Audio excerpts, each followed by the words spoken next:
The last message Peter Falconio sent was a text to his parents in England. It said he and his girlfriend Joanne Lees were heading north on the Stuart Highway through the Northern Territory. It was July 2001. The road was empty, the night was warm, and Australia's red interior stretched in every direction for hundreds of kilometres. Peter Falconio was never seen again. Joanne Lees survived by hiding in the scrub for 5 hours while a man with a gun searched for her. She could hear him moving through the bush. She did not move. When the sound stopped, she ran to the road and flagged down a truck. The Outback did not take Peter Falconio. A man did. But the Outback made it possible. The isolation, the darkness, the hundreds of kilometres between Falconio's last known location and any help, the fact that a person could disappear in that landscape and the search might take days to reach the right stretch of road. This video is not a list of horror stories designed to frighten you away from one of the world's most extraordinary landscapes. The Outback is genuinely extraordinary, ancient, and vast, and deserving of the respect and preparation any extreme environment demands. This video covers 12 specific things the Outback demands you understand before driving into it alone. On the Stuart Highway, the Gibb River Road, the Oodnadatta Track, the Nullarbor Plain, and the dozens of other remote routes that are not roads you treat the way you treat a road near a city. The gap between being prepared and unprepared here is not the gap between a comfortable trip and an uncomfortable one. In documented cases, it is the gap between coming home and not coming home. Stay with me to the end, because number 1 is not a dramatic crime story or a supernatural mystery. It is something more ordinary and more deadly, a combination of factors that kills more people in the Outback than any predator, criminal, or road condition combined. The Australian Outback covers approximately 70% of the continent's land area, home to some of the most ancient landscapes on Earth, desert ecosystems managed by Aboriginal peoples for tens of thousands of years, and phenomena that exist nowhere else. The specific demands of the Outback, heat, distance, aridity, no phone signal, and fuel stops that can be over 500 kilometres apart, are not theoretical. They are the practical conditions every driver on Australia's remote roads encounters. 12 things. Starting now. Number 12. The heat and what it does to a person without shade or water. The Outback in summer reaches temperatures that are physiologically catastrophic for an unprepared person. Marble Bar in Western Australia holds the world record for the longest continuous period above 37.8 degrees Celsius, 160 consecutive days, and summer temperatures regularly exceed 45. The body's tolerance for extreme heat without water is measured in hours, not days. A person in moderate health, without water, in full sun at 45 degrees, will develop heat exhaustion within 2 to 3 hours, with heat stroke following soon after and death possible within a day. This is not theoretical. The Pioneer Memorial Wall in Marble Bar lists gold prospectors who died of heat and dehydration during the 1890s rush, many found alone, kilometres from water. The heat-specific danger is the breakdown scenario. A vehicle stalled on a remote road in summer, without phone signal or passing traffic, becomes a heat emergency within hours, its interior reaching temperatures lethal to occupants within minutes of the engine and air conditioning stopping. The standard advice is to stay with the vehicle, since it is more visible to searchers and provides limited shade. But staying put in extreme heat without water still requires immediate management, not passive waiting. Number 11. The distances between services and what running out means. The Nullarbor Plain stretches roughly 1,200 kilometres across the south, including the longest straight section of road in the country. Fuel stops along the air highway can be 200 kilometres apart, and on other Outback roads the gaps between fuel, water, and mechanical help are far greater. The Oodnadatta Track connects Marri to Marla via the ghost town of Oodnadatta across 620 kilometres of unsealed road. The nearest hospital to some sections is over 500 kilometres away, with mobile coverage essentially non-existent along its length. Fuel range anxiety here is a genuine survival calculation. Running out in summer means a heat emergency. At night, a cold one, since the Outback can drop below zero in winter. The specific error that strands drivers is underestimating fuel consumption. Corrugated gravel, sand, and uphill sections consume far more fuel than sealed roads. A vehicle getting 600 kilometres per tank on a highway may manage only 400 on a rough track. Travellers who calculate fuel needs from urban experience are calculating for a journey they are not making. Number 10. The road conditions that destroy vehicles and strand travellers. Outback roads include some of the most vehicle-unfriendly surfaces on Earth. Corrugated gravel shakes vehicles toward component failure at sustained speeds, and its sharp edges, along with gibberplane stones, cut through standard tires faster than sealed road drivers expect. The Gibb River Road in the Kimberley, 660 kilometres of unsealed road, has a reputation among experienced four-wheel drive travellers as one of the country's most punishing surfaces. Tyres are the most commonly damaged component, followed by suspension systems not rated for sustained corrugation. The wet season transforms things further. Creek crossings dry in August can be running in February, and flash flooding from rain falling hundreds of kilometres upstream can turn a dry crossing into a fast torrent with no warning at the crossing itself. Depth is not visible from a vehicle, and vehicles have been swept off crossings in the Northern Territory and North Queensland when a crossing looked safe and was not. Number 9. The wildlife hazards that make outback night driving specifically dangerous. The outback at night belongs to the animals. Kangaroos, wombats, cattle, camels, and wild horses are all active then and present a severe collision risk. A large red kangaroo can weigh 90 kilograms, and at 100 kilometers per hour that impact equals a significant crash. Cattle and camels are heavier still and can destroy a vehicle outright. The specific danger is the combination of animal activity, minimal headlight warning, and road surfaces that cannot be left at speed to dodge a collision without risking loss of control. Experienced travelers and every safety guide recommend stopping at dusk and resuming at dawn. The hours between midnight and 4 a.m. are especially dangerous because drowsiness compounds slower reaction time. Feral camels are a less publicized hazard.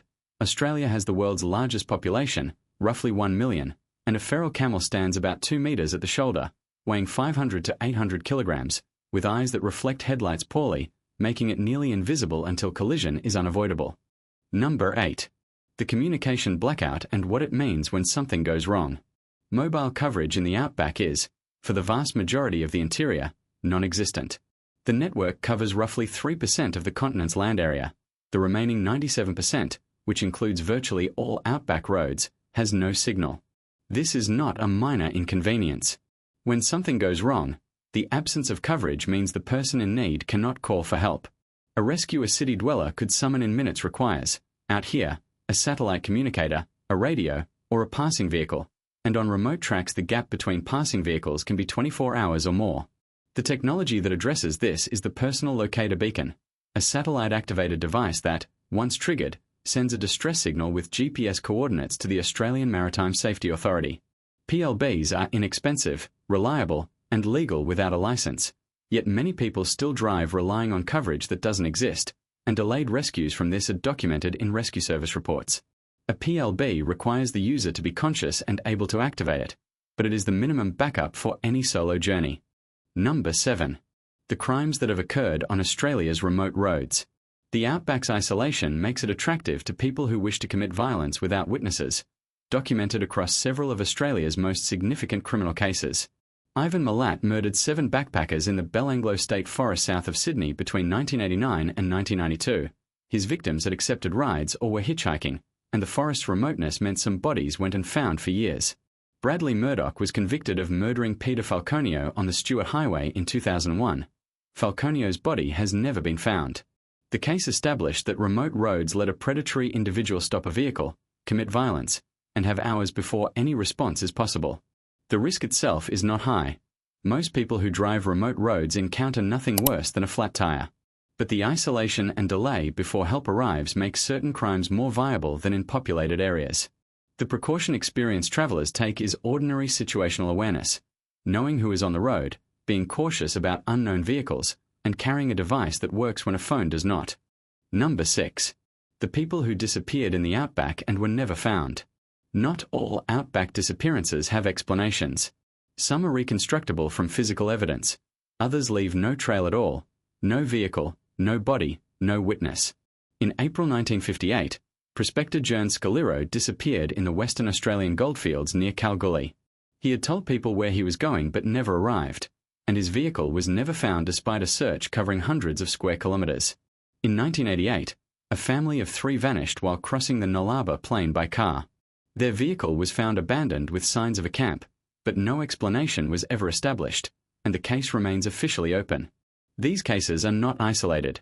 The outback generates missing persons cases at a rate reflecting the scale of the landscape and its capacity to render a person and vehicle invisible within a short time, sometimes even against prompt aerial searches. Number 5. The Azaria Chamberlain case and what it reveals about outback darkness. On August 17, 1980, 9-week-old Azaria Chamberlain disappeared from a campsite near Uluru. Her mother, Lindy Chamberlain, said a dingo had taken the baby from the tent, but the search found no trace of Azaria alive. What followed became one of the most damaging miscarriages of justice in Australian legal history. Lindy was convicted of murder in 1982 based substantially on forensic evidence later shown to be profoundly flawed. Her husband Michael was convicted as an accessory. She was released in 1986 after Azaria's jacket was found near a dingo lair, corroborating her account. The convictions were quashed in 1988, and a fourth inquest in 2012, 32 years later, finally confirmed a dingo had taken and killed the baby, exactly as she had said from the first night. The case demonstrates the Outback's capacity to make what actually happened difficult to establish, and the justice system's capacity to fill that gap with the wrong answer, even while the true explanation was real all along. Number 4. The minute-minute lights and what witnesses have reported for over a century. The minute-minute lights are a phenomenon reported in the Outback, primarily in Queensland's Channel Country, for over 150 years. Lights appearing at night near road level, ahead of or behind a vehicle, following and retreating when approached. They've been reported by police, stockmen, truck drivers, and scientists with no connection to one another. The earliest recorded account dates to 1918, when a boundary rider reported a strange light near the Minute Hotel outside Boulia, which gave the phenomenon its name. The hotel no longer exists. The lights continue to be reported. The most compelling scientific explanation is the Fata Morgana hypothesis, where distant light sources are refracted through atmospheric temperature inversions and appear at unexpected locations, though it accounts for only some reported characteristics. What the lights unambiguously represent is the Outback's capacity to produce experiences genuinely difficult to explain through frameworks familiar to people from urban or coastal environments, a landscape that is actively disorienting, not passive. Number 3.